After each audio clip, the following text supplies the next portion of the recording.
Hi guys, welcome back to another blog. তো আর একটি interesting ব্লগে তোমাদেরকে স্বাগত। তো এখন আমি দাঁড়িয়ে রয়েছি সবংয়ের প্রত্যন্ত একটি গ্রাম আন্দুলিয়াতে, ঠিক আছে।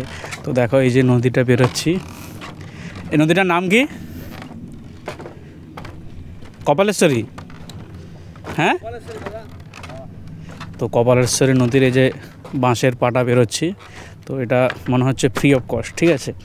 তো এই যে শশাঙ্কদার সামনে বাইক নিয়ে যাচ্ছে, তো বাঁশের পাটাতন বলে এই জন্য হেঁটে হেঁটে যাচ্ছি, ঠিক আছে। তো এইখানে একটা জনসংযোগ কর্মসূচি ছিল তৃণমূলের, তো সেই কর্মসূচিটা আমরা করলাম। পিছনে আবার সাইকেল আসতেছে, তো ওখান থেকে বেরিয়ে যেতে হবে, তাড়াহুড়া করে বেরিয়ে যেতে হবে, তারপরে ওপাশে গিয়ে তোমাদের সাথে দেখা হচ্ছে, ঠিক আছে। তো চলো জনসংযোগ কর্মসূচিতে কীটা কভার করলাম সেটা তোমরা একটু দেখো, তারপরে নদীর ওপাশে গিয়ে তোমাদের সাথে দেখা হচ্ছে।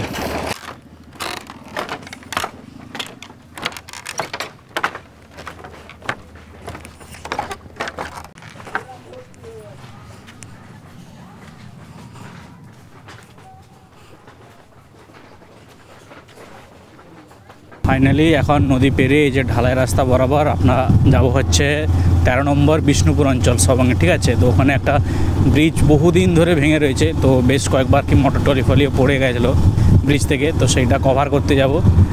তো এই যে ভিতরে একটা ঢালাই রাস্তা দিয়ে যাচ্ছি, তো সে লোকপিট দিয়ে রাস্তাটা ভালো ছিল, কিন্তু সেটায় কাজ হচ্ছে, মানে যাওয়া যাবে না, তাই এখন এই ভিতরে একটা ঢালাই রাস্তা দিয়ে যাচ্ছি।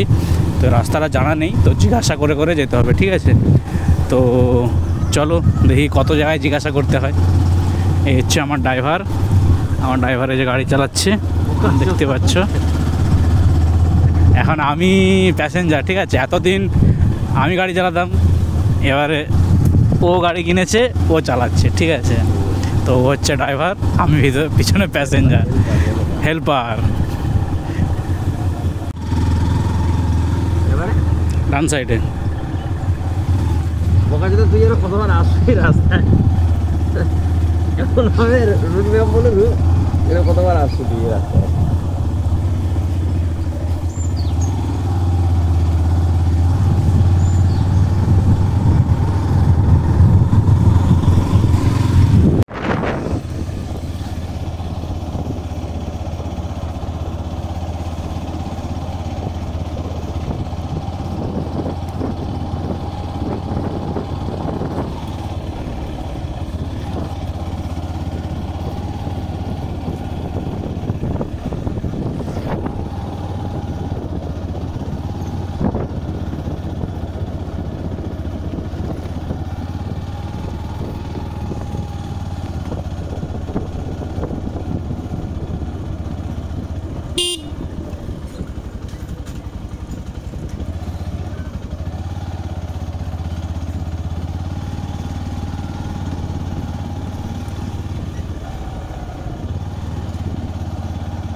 তো ফাইনালি এখন বিষ্ণুপুর পৌঁছে গেছি। যে বিষ্ণুপুরে যে ব্রিজটার ব্যাপারে তোমাদেরকে বলছিলাম একটু আগে, যে ব্রিজটার খবর করব।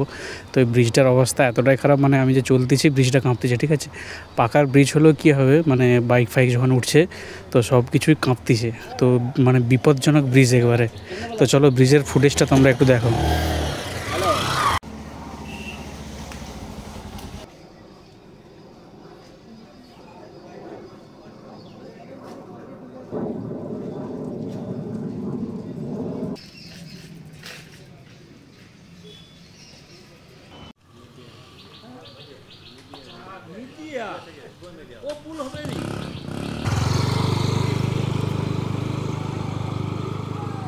তোমাদের একটা মজার গল্প বলি শোনো। হ্যাঁ, এই যে ব্রিজটা তোমরা দেখলো, এই ব্রিজটা একসময় মানে এতটা খারাপ পরিস্থিতি চলে গিয়েছিলো যে সেটা দুধারে ইটের দেওয়াল দিয়ে বন্ধ করে দেওয়া হয়েছিল। তো তারপরে ব্রিজে মানে এদিক ওদিক থেকে মানুষ চলাচলের জন্য ওই পাশে একটা দেখো কাঠের ব্রিজ দেখতে পাচ্ছ, ওই ব্রিজটা পাবলিকের জন্য খুলে দেওয়া হয়েছিল, ঠিক আছে, প্রায় 1.5 থেকে 2 বছর আগে। তো ওই ব্রিজটাও এখন অবস্থা খারাপ, মানে দুদিকে পাটাতন ভেঙে গেছে, সেটাও তোমরা দেখলে। তো এরপরে পরিস্থিতি হয়েছে যে এই ব্রিজটা আবার পারাপারের জন্য মানুষকে খুলে দেওয়া হয়েছে, মানে কতটা বিপজ্জনক ভাবো। একবার বন্ধ করে দেওয়া হয়েছিল, তারপরে আবার খুলে দেওয়া হয়েছে, মানে জীবনের ঝুঁকি নিয়ে এক প্রকার ব্রিজের উপর দিয়ে পারাপার করছে মানুষ। মানে ব্রিজটা রীতিমতো কাঁপছে, মানে যখন বাইক ফাইক যাচ্ছে, তো মানুষ হেঁটে যাচ্ছে, বাইক নিয়ে যাচ্ছে, মানে কাঁপছে। আর সাইড থেকে যে ভিডিওটা তোমরা দেখলো সেটার অবস্থা কতটা জরাজীর্ণ বুঝতে পারছো। তো এই হচ্ছে ব্রিজের পরিস্থিতি। তো চলো দেখা হচ্ছে পরে আরও। এখন তোমার ঘড়ির কাঁটায় সময় পাক্কা 1:30, ঠিক আছে। তো এইমাত্র বিষ্ণুপুর বাজার থেকে মহাড়ের উদ্দেশ্যে রওনা দিলাম। মুখে একটু পান রয়েছে, তো মহাড় বাজারেই ওখানে ভাত খেলাম। তো সবজি টবজি ঠিকই আছে, বিষ্ণুপুর বাজারে খেলাম। তো সবজিটা ঠিকই আছে, মাছটা আর ভাতটা একটু গন্ডগোল, মানে ঝোলে ভাজা মাছটা ডুবিয়ে দিয়েছে, আর ভাতটা একটু মোটা চাল হয়ে গেছে আর কি। মানে বাড়িতে হলে মানা যায়, কিন্তু হোটেলে কি আর মানা যায়, পয়সা দিয়ে খাচ্ছি। তো মোটামুটি ওখানে খেয়ে নিলাম, দিয়ে এখন তোমার 1:30 বাজে, এখন মহাড়ের উদ্দেশ্যে যাচ্ছি। আর এই ভাতটা খাওয়ার পরে বেশ ঘুম পাচ্ছে, তো তার জন্য একটা পান খেলাম। তো এই দুটো খাবার কে খাওয়াতে পারে তোমরা আইডিয়া করে নিচে কমেন্ট করে বলো, আমি আর কিছু বলছি না। তো ঠিক আছে, এবারে বুঝে নিতে হবে যে কে খাইছে। চলো দেখা হচ্ছে মহাড়ে গিয়ে।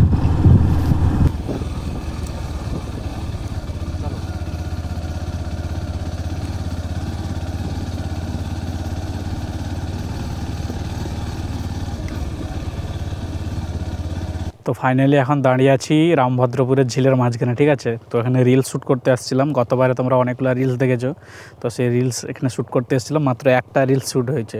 তারপরে আমার ওই যে হিরো, মানে টেক দিতে ফোনের চার্জ শেষ, ঠিক আছে। এখন 19% চার্জ আছে। তো ওইখান থেকে সোজা যাব মহাড়ে। ওখানে একটা ওয়াচ টাওয়ার তৈরি করা হয়েছে, মানে নিরাপত্তার জন্য। তো সেই ওয়াচ টাওয়ারটার খবর করব। তারপরে মহাড় থেকে রুইনানে মাদুরহাবে যাব, তারপরে ভিডিও বেস যাবো। তো সবগুলো স্পটেই তোমাদের সাথে দেখা হবে, তো আগে থেকে জানিয়ে দিলাম। তো এখন এই যে ঝিলের মাঝখান থেকে আমরা বেরিয়ে যাব। তো আমার হিরো ড্রাইভার উঠে গেছে, তো এবার আমাকে চাপতে হবে, না আমাকে ছেড়ে দিয়ে পালিয়ে যাবে। চলো।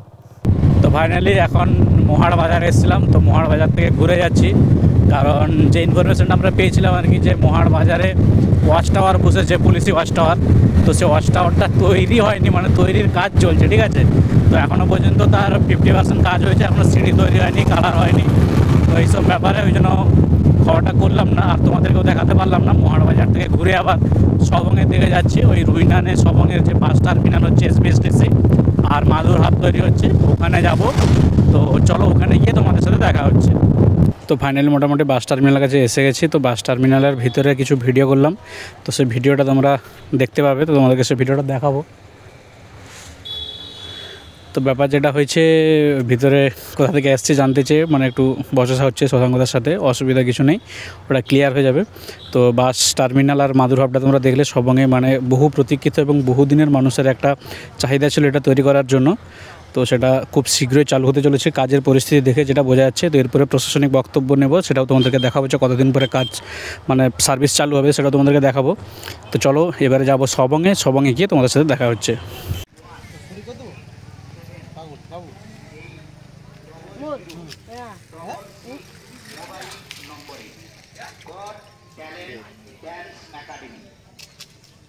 আনন্দ সংবাদ গড ট্যালেন্ট ড্যান্স একাডেমি, এখানে সুদক্ষ শিক্ষক দ্বারা।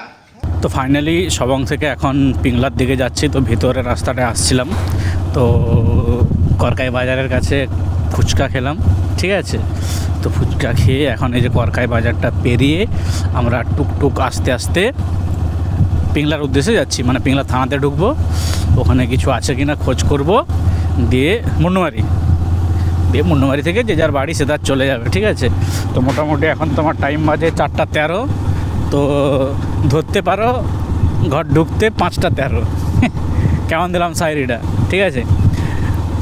তো এই শশাঙ্কদা আমার গাড়ি চালাচ্ছে। তো আজকে কি হয়েছে কি জানি, বহুবার বলছি আমার ব্লগে এসো এসো এসো, শোনা আমার ব্লগে আসছে না, ঠিক আছে। তো এই হচ্ছে ব্যাপার। তো এবার আমরা আবার রিলস ভিডিও বানাবো বাইকে। তো আমাদের মাথায় হেলমেট নেই, জানি আমরা এটা উচিত নয়।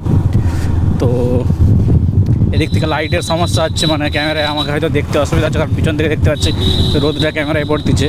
তো রিলস বানাবো, তো তোমরা যদি রিলস পিস এরকম বাইকে বানাও অবশ্যই হেলমেট পরে বানাবে, ঠিক আছে। তো আমরা আমাদের নিজেদের সেফটিটা মেনটেন করে বানাই, তো তোমরা নিজেদের সেফটিটা মেনটেন করে তারপরে রিলস বানাবে, ঠিক আছে। তো চলো রিলস বানাই, তারপরে তোমাদের সাথে দেখা হবে সে পিংলাতে গিয়ে বা মুন্নুমারিতে গিয়ে, ঠিক আছে। চলো।